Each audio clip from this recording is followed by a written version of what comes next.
Ежелден сыр елі, жыр елі атанған Сырлыда жырлы мекен Сыр өңірінде талай өнерпаздар, жыр жампоздары дүниеге келген. Солардың бірі қасиетті Арал өңірінен шыққан. Күйші, сазгер, ақын жыршылардың жолын жалғастырып келе жатқан. Халық арасында Аралдың шәмшісі атанған бүгінгі қонағымыз Ерниязов Үкітай Айжігітұлы. Үкітай аға, бүгінгі сұхбатымызға қош келдіңіз. Рахмет. Жалпы уақыт бөліп өтінішімді жерге тастамай келгеніңізге көп алғысымды білдіремін. Ендеше уақытты созбай сырлы сұхбатымызға кезек берсек. Жалпы енді осы өнер жолында тәжірибеңіздің мол екенін барлығымыз білеміз. Енді маған қызығы осы жолға қалай келгеніңіз, сазгерлік жолыңыздың қалай басталғаны, сол туралы әңгіме айта кетсек. Рахмет көп. Баршаңызға ассалаумағалейкум. Енді ылғиды айтып жүремін мен. Алмас Алматов көкеміздің сөзін. Біз өнерге бір күнде немесе бір күнге келген жоқпыз дейді. Жалпы осы ес білгенімнен бастап Арал ауданы Жаңақұрылыс деген ауылда өмірге келдім. Ес білгелі осы домбыраға қызықтым, домбыра тартып келе жатырмын, ойнап. Алғашқы ұстазым сол үйдегі Айнұр Ерниязова, екінші апам. Өнерге келу деген сол атаның қаны, ананың сүті деп айтылады ғой. Сол бізде екі жақта да бар, әкем жағынан да, анам жағынан да. Жаңағы ақындық та бар, кез келген инструментті берсең, нағашыларым Тартып әкете береді. Тартып қазір барлығы ұлы болсын, қызы болсын, кез келген инструментте ойнап, әнін айтып кете береді. Бірақ оқымаған әншілер, оқымаған музыканттар. Біздің үйде де үш қызбыз, соның Айнұр тәтем жаңағы менің алғашқы ұстазым деп айтып отырмын. Сол екеуміз ғана осы жалпы өнер саласын оқығанбыз, қалғандары бізден жақсы айтатын әншілер, бірақ көбісі өнерді жалғастырып оқыған жоқ. Жаңағы оқыған уақытты есептейтін болатын болсақ, мен 2005 жылы осы Қызылорда қаласында Қазанғап колледжіне күй мамандығына түскен. 2005-тен бастап оқып, саласын оқыған кезім. Бірақ өнерге келуім ол бала кезден басталып кетті. Негізі енді өнер адамдарында мынадай жағдайлар болып тұрады ғой, кейде бір шабыт келіп, сезіммен арпалысқан күйде бір керемет туындыларды қалай шығарып тастағаныңды білмей қаласың. Кейіннен соны ашып қайтадан оқыған кезде, мәссаған мынаны мен жаздым ба дегендей сәттер болып тұрады. Сізде де ондай жағдайлар болады ма? Жалпы шабытты қайдан аласыз? Шабытты кейде таңғалатын кездер болады. Ол ақындарда да кездеседі, сазгерлерде де кездеседі. Көбісі айтып жатады. Ондай нәрселерді бұрын аса қатты сеніңкіремейтін. Кейін мен осы колледж қабырғасында оқып жүрген кезде, осы екінші курстан бастап ән жаза бастадым. Негізгі мамандығым күй саласы. Осы екі оқулықта күйден бітірдім мен. Осы ән жаза бастаған кезден түсіне бастадым оны, жаңағыдай дүниені. Қай ақынның айтқан сөзі екенін білмеймін. Мен жаңағы өлең жазған кезде аспанға ұшып кетемін. Сөйтіп өлеңімді жазып болып жерге түсіп, өлеңімді оқыған кезде мен өз-өзім өлеңіме жаңағы сенбей мен жаздым ба дейтін сөз бар. Сол сияқты кейбір шығармаларыңа, кейбір әндерге бір араға біраз уақыт салып тыңдап қалсаң, кейде мынаны мен жаздым ба деп таңғалып қалатын уақыттар болады, ондай кездер. Ал шабытты қайдан аласың дегенде, ол әртүрлі жағдайда жүрекке жеткен дүниеге ғана мен ән жазады екенмін, күй шығарады екенмін, мақам шығарады екенмін. Жаңағы Қадыр атамыздың сөзі бар ғой, шабыт отырған үстелінің үстінде деп. Қай жерде отырсам сол жерге шақырып аламын деген сияқты. бірақ менде өкінішке қарай ондай шабыт жоқ. Мен отырған жерімде тек ойлана кетіп шабытты сол жерге шақырып алатын қасиетім жоқ. Жүрекке қай бір нәрсе, бір оқиға, басынан өткен нәрсе, көзің көрген нәрсе, біреудің оқиғасын естіп, сол әбден ішке жүрегіңде пісіліп жетілген кезде, кейбір ақындардың өлеңін оқып жатқан кезде соның ішіне кіріп кетіп, соның ішінде өмір сүре алсаң, сол нәрсе жүрекке жетіп, сол кезде ән болып шығады. Жалпы шабытты әртүрлі нәрседен алады. Енді ақын сазгер сұлулыққа құштар болады дейтін сөз бар ғой. Адамдарға қарап та алуға болады шабытты, табиғатқа қарап та. Көп қой шабыт алатын нәрсе. Жалпы бір сөзбен айтқанда сол жүрекке бір жеткен нәрсеге ғана ән жазады. Қазір енді ел арасында сіздің көбінесе композиторлық, әншілік қырыңыз жақсы танылған, алайда назардан тыс қалып жататын нәрсе осының күйшілік өнеріңіз.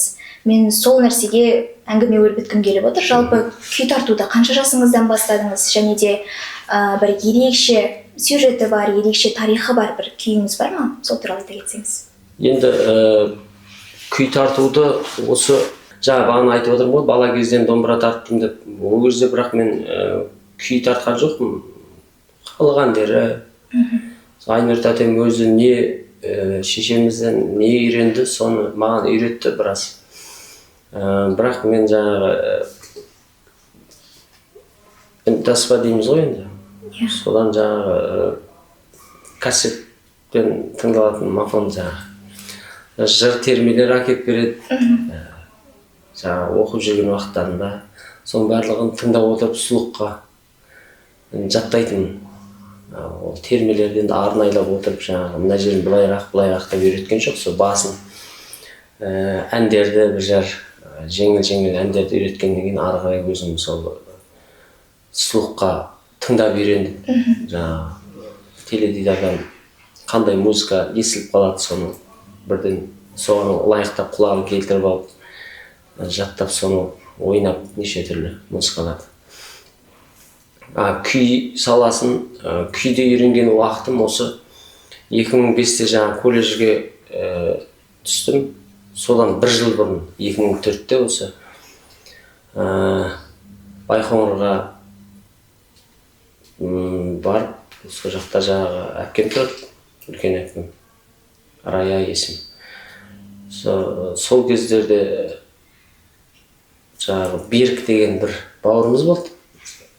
Ол да ешқандай музыка саласын оқымаған, бірақ көптеген күйлерді жаңағы слухқа жаттаған.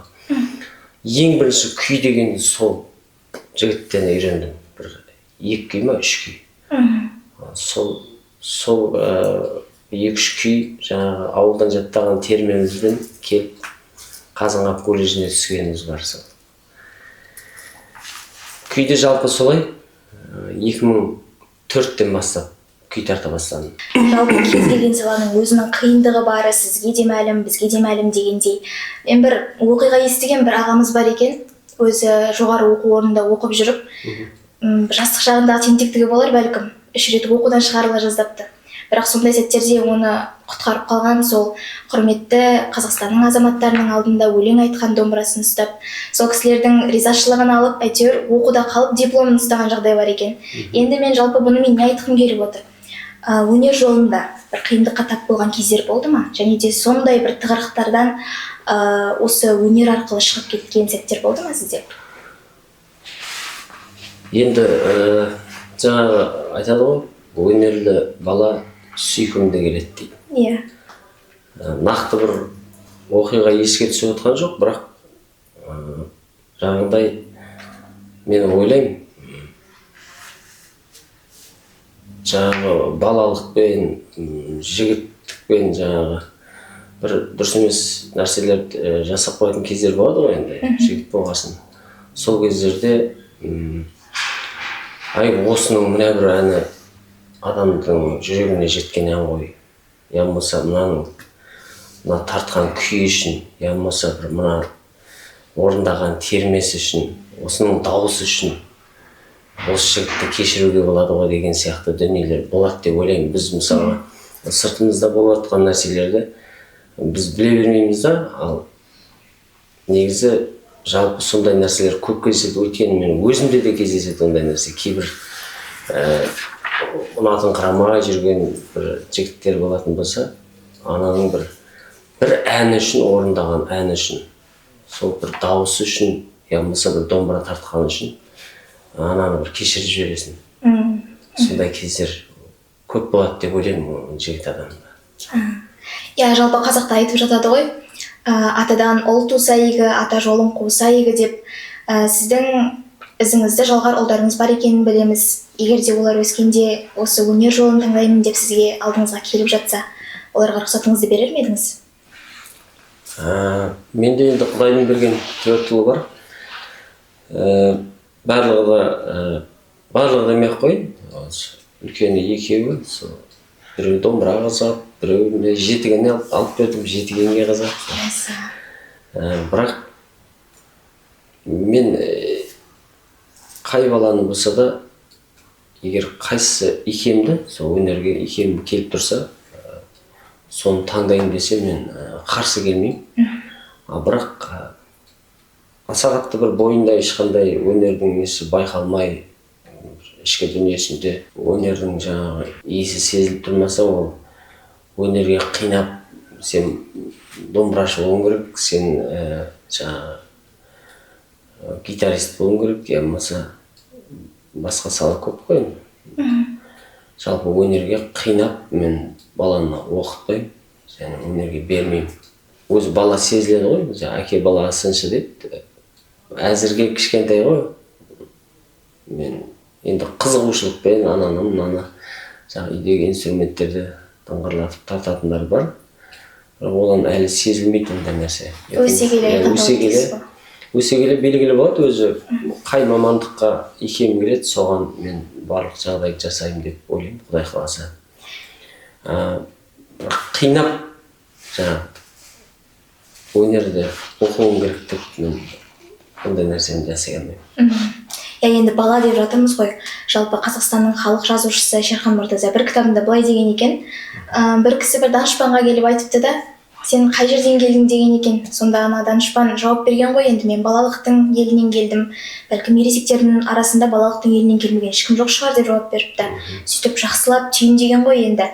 Тіпті кеше бесіктен белім менің кеше шықса да, әйтеуір мен де мамама қарап айтып отырамын, мама кезінде осындай болып еді ғой деп езу тартатын кездерде болады. Сізде сондай балалық шақтың бір есіңізге түскенде жүрегіңіз жылайтын сәттері болды ма? Бір қызықты оқиғалар айтып берсеңіз. Енді қызықты дейтіндей бір нақты бір оқиғаны айта алмаймын, бірақ жалпы сол жаңа айтып отырмын, Арал ауданы жаңа құрылыс деген кішкентай ғана ауылда өстік, өмірге келдік. Ауылдық жер жалпы балалық кездің барлығы жақсы ғой, негізі қызықты ғой. Өнемен жаңағы ауылда аңсап тұрасың, балалық кезде, сәби кезде аңсайсың. Біздің балалық кез сол кішкентай ауылдың берекесі тасыған, жаңағы бейнеті де арылмаған бір ауыл, біздің ауыл. Қасиетті жер, небір жаңағы палуандар, небір әулиелер, небір ақын жыршылар келген ауыл. Маған қызықты нәрсе сол бала кездегі жаңағы ауылдың ойындары бар ғой. Біз асық дейміз, бір жерде үлкен асық деп атады, біз топай дейміз, үлкен асық. Асық топай ойнап өстік, ләңгі ойнап өстік, доп екі бастан. Сондай ауылдың сондай ойындары еске түседі жаңағы бала кездегі. Кейін мен ауылға осы оқып жүрген кезде, демалыс кезде барамыз ғой.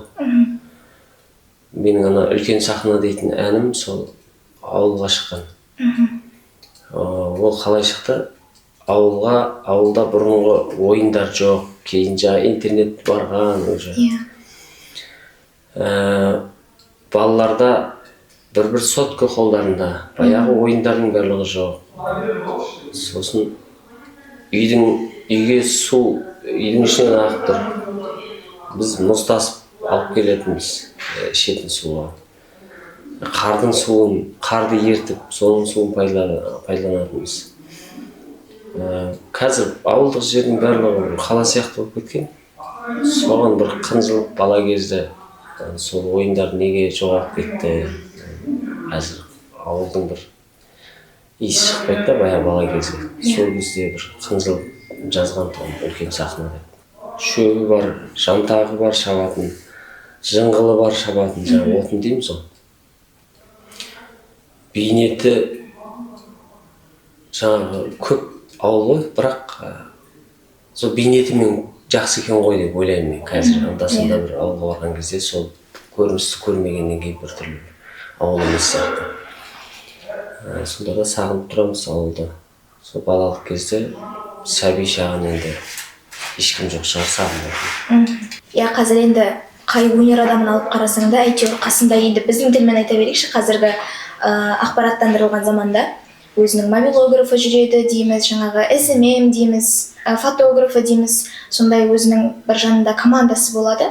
Ал сіздің өнеріңіз бен өміріңізді ұштастырып, осы әлеуметтік желіге сіз туралы ақпараттандыру көздері бар ма сізде? Яғни жеке продюсеріңіз, болмаса жеке командаңыз деген секілді. Ондай адамдармен жұмыс жасайсыз ба? Ондай адамдармен жұмыс жасамаймын, өкінішке орай. Енді қазір әлеуметтік желі дамыған заман, оның барлығын түсінеміз енді. Бір адам болу керек екен. Қазір енді бір екі ән айтатын, ешкім көңіліне тимесін, бірақ бір екі ән, үш ән айтатын жігіттер қасына 5 жігіт еріп жүреді. Бір ондай нәрсені өзім құптамаймын, жақсы көре бермеймін. Біреу мобилы кіріп дейді, біреу музыкасын қосатын адам дейді, үшінші тағы бір деген, төртінші көлігін айдайтын деген сияқты. Мен әлеуметтік желіге аса қатты бір жарнамаға жоқпын. Мысалға Instagram, Facebook дейміз ғой, соған тек болатын нәрселерді ғана салам. Жаңағы күнделікті ішкен жегеніңді салу, бір тойға барып келсең, сол бір екі ән айтатын болсаң, соны қайта-қайта сала беру деген. Мені тек тойда жаңағы белгілеп біреулер салады ғой, мен соны көшіріп қоюды ғана. Өзіңізге алып қоя саласыз. Ондай жаңа өлтіріп. Бірақ пост қылып кәдімгідей салу халыққа, оны бір дұрыс нәрсені салған дұрыс көремін. Мысалы бір ән келді, жаңадан туынды бір күй шығардың, бір мақам жаздың деген сияқты. Сондай бір болатын нәрселер, бір жаңалықтар болады үлкен. Ата-анаңа байланысты, бауырларыңа байланысты. Сондай кездерде ғана салмасам, концерттерді, шығармашылық кештерді деген сияқты. Болмайтын нәрсені күнде мен бүгін мына жерге бардым, ертең ана жерге барамын деп сала беремін. Онша ұната бермеймін. Сосын жаңағыдай нәрсенде өзім шопырмын, өзім өнеге мүше мысалы. Жаңағы тойда да мен кейін кезде ғана осы туған інім бар, Мүтәліп деген. Аппаратура бәрін жақсы қосады да біледі. Соны ғана мен тойға ертіп барып кейде. Өйткені живой айтамын мен. Немсөп болғаннан кейін таралып кете ма деп қорқасын, әркімге жібере беруге болмайды. Сол інімді ғана ертем кейде. Абайша оның тіршілігі бар, қол тимесе өзім барып жаңағыдай. Өзім қосып аппаратура жігіттерге айтып. Сөйтіп жүре беремін. Ол да дұрыс шығар. Қазір енді әлеуметтік желіде өзіңіз білетін шығарсыз, жастар буынының арасында осы домбыраны қолына алып ескі әндерге салатын жалпы жастар көбеюде. Ол да бір керемет дүние шығар бәлкім. Жылдан жылға енді жалпы қазақтың ұлттық құндылықтары, оның ішінде мына ұлттық киімдеріміз насихатталып келеді. Яғни наурыз мерекесі болмаса да жастарымыз киіп жүр деген сияқты әңгіме ғой енді. Соның арасында осы өнердің түрі де дамып келе жатыр. Яғни жыршылық, сазгерлік, композиторлық деген секілді жастар арасында. Енді оған дәлел ретінде біз өзіміздің жерлесіміз Сырсұңқар Базарбай есімді дарынды баланы ала аламыз, иә. Сондай ұстаз ретінде, сондай жастарға қандай ақыл кеңес айтар едіңіз? Жастарды осы өнер жолына баулу үшін не істеу керек қазір? Енді дұрыс айтып жатсың. Бұрын мен сол колледж қабырғасында оқып жүргенде келген ой тұғын менде осы кез келген киім алсаң да, шетелден шыққан киім ғой бәріміздің, сырт елдің киім. Бір қазақша бір ой, бір элемент болса, мына жер жеңіне болсын, иығына болсын деген сияқты. Солай қылып халықтың көзін үйретсе, кез келген жігіт болсын, студент қыздар болсын, барлығы киіп жүрсе деп армандайтын. Сол енді ол күн айналмай қазір барлығы киіп жүр. Кәдімгі тренд дейміз ба, модаға айналды қазір қазақша киім кию деген. Ол жақсы нәрсе. Енді дәріптеу жағын ғой. Жастар жаңа Сырсұңқарды айтып жатсын. Сырсұңқардың Құдай қаласа бүгін өзінің ән кеші болады. Өзінің бітірейін деп жатқан Назарбаев мектебінде. Соған қатысамыз. Өте талантты, жанып тұрған бала. Құдай қаласа болашағынан үлкен үміт күтеміз. Маған дейін де оның көптеген ұстаздары бар. Музыкальный школада оқыған, күй саласынан. Одан жаңағы жыр термеден де сабақ алып жүрген өзі талантты бала. Енді жастарды қалай дәстүрлі өнерге, дәстүрлі күй өнеріне, жыр өнеріне, ән өнеріне баулимыз, қызықтырамыз деген сөз ғой. Енді мен бұған дейін де айтып жүргем. Осы Өктай тым жақсы дәстүрлі өнерде жүрген бала, күй тартып жүрген, терме айтып жүрген, бірақ бір ән айтып кетті ма, ән жазып кетті ма, эстрадный деген сияқты. Айтылған екен сол үлкен кісілерден. Жыршысы бар, күйшісі бар. Мен айтам, ол біз жастарымыз бұзылып баратыр, батысқа, шығысқа, басқаға еліктеп жатыр деп біз ғана білеміз деп жаңа үлкен басымызбен отыра берген негізі болмайды деп ойлаймын. Сөзді түсінбей ма, түсіндіретін, мақамды, әнді, күйді түсіндіретін жолдарын іздеу керек деп ойлаймын. Мен мысалы миссиям жалпы адамда болады бір ойлаған нәрсесі болады. Алла қойған мақсаты болады. Мен бір 10 адам немесе 50-100 адам жастарды ерте алсам, ол менің жеңісім, жемісім.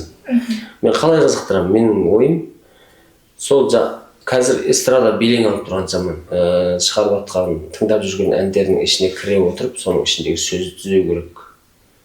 Шаман келсе, әніне жаңағыдай, сол еліктеп жүрген ән сияқты бірдеңелер жазып, біздің қазақтың дәстүрлі өнердің иірімдерін кіргізу керек.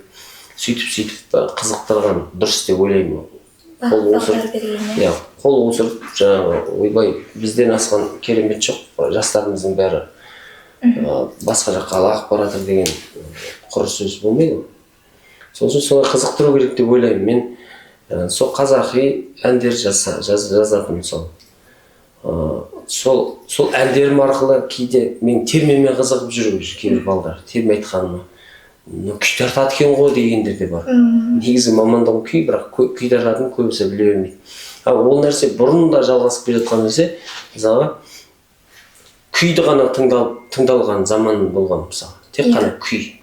Тарихтың бәрі сол күйде жатыр. Одан кейінгі бір замандарда бүкіл қазақтың қай жерін алсаң да жыр дамыған. Тіпті кәдімгі бір өнер жұт жіберіп отқан уақыттарда болған. Алмастырып. Бүкіл жыр ұмытыла бастаған кезде біздің жаңағы осы сырмен Маңғыстауда сақталып қалып, қайтадан барып жыр енді белең алып, қазір Құдайға шүкір жыр тыңдалып жүр. Бүкіл жерде жырды, термені болсын, жаңағы күйді болсын, қазір тыңдайды. Енді бізде сыр өңірінде күйшілік өнерде біршама үлкен деңгейде болған, бірақ жыр келген кезде жыр тыңдалып, жаңағы қазіргі эстрада өнері бір хит болып жатқан сияқты ғой. Жыр белең алған кезде ана күй көлеңкесіне қалып қойған көп жағдайда осы сырда. Көбінесе бізде сырда күй жоқ деп басқа жерлерде айтып жатады да, бірақ негізі күйдің өзі үлкен деңгейде болған біздің сыр өңірінде жалпы. Айтатын сол, бұл бұрыннан жалғасып келе жатқан нәрсе, және ол жалғаса да береді. Жастарды қызықтыру жағын мен жобасын айттым. Мен миссиям да сол. Тек қана мен күй тартады екенмін, тек терме айтамын, мен басқа өнерді керек емес. Жастар өзімен өзі жүре берсін. Мен дәстүрлі өнердің майын ішкенмін деп отыра бергеннен гөрі жаңағыдай жұмыстар жасаған дұрыс деп ойлаймын. Иә, дұрыс. Әне-міне дегенше уақыт та таяп қалыпты. Айтып жазады ғой, негізі жақсы адамдармен өткен уақыттың қалай тез өткенін байқамай қаласың деген секілді. Мен де сондай бір ерекше әсер деп отырмын. Жалпы енді бүгінгі сізбен сұхбатым менің осы журналист болсам деген үлкен арманыма жету жолындағы бір кішігірім демей-ақ қояйын, бір үлкен тәжірибе болды енді мен үшін. Ал алдағы уақытта кәсіби деңгейде сізден тағы да сұхбат алу мен үшін үлкен мотивация болмақ. Біздің тілмен айтқанда мотивация ғой енді. Алдағы уақытта сол үшін тырысатын боламын. Енді бүгінгі айтқан ойларыңыз, әңгімелеріңіз барлығы жүрекке жеткені сөзсіз.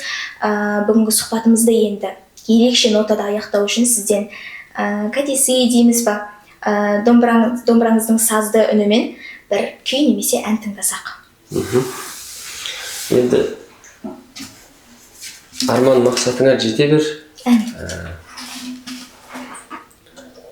Журналистика саласында ол үлкен өнер.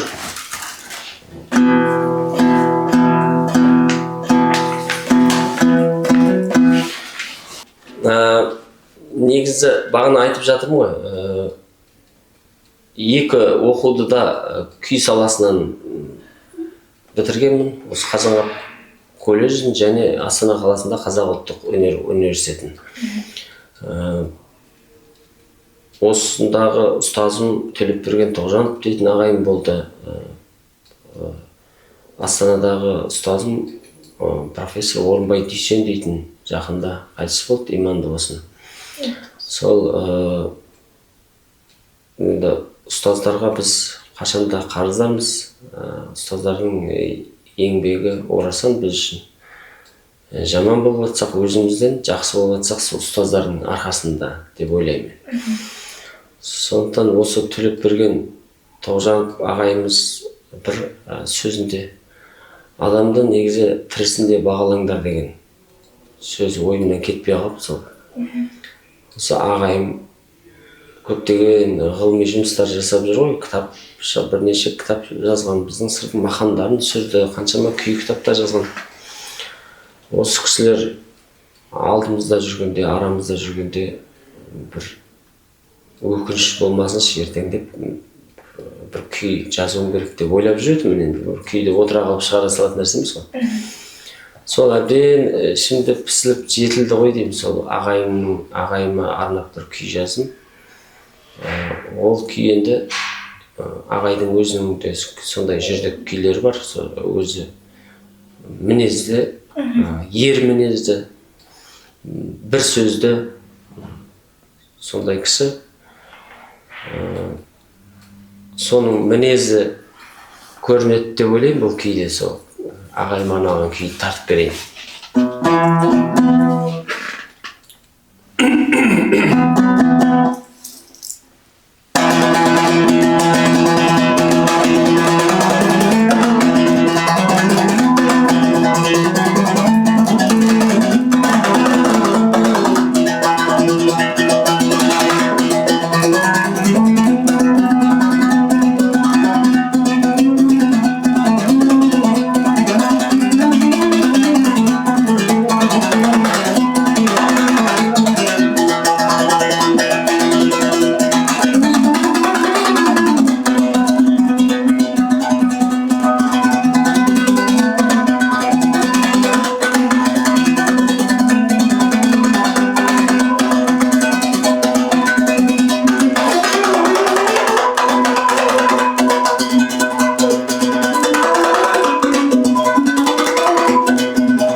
Дөнбайдың сөзіне жазылған Бозторғай ана дейтін әнді айтып берейін, қабылыңыздар.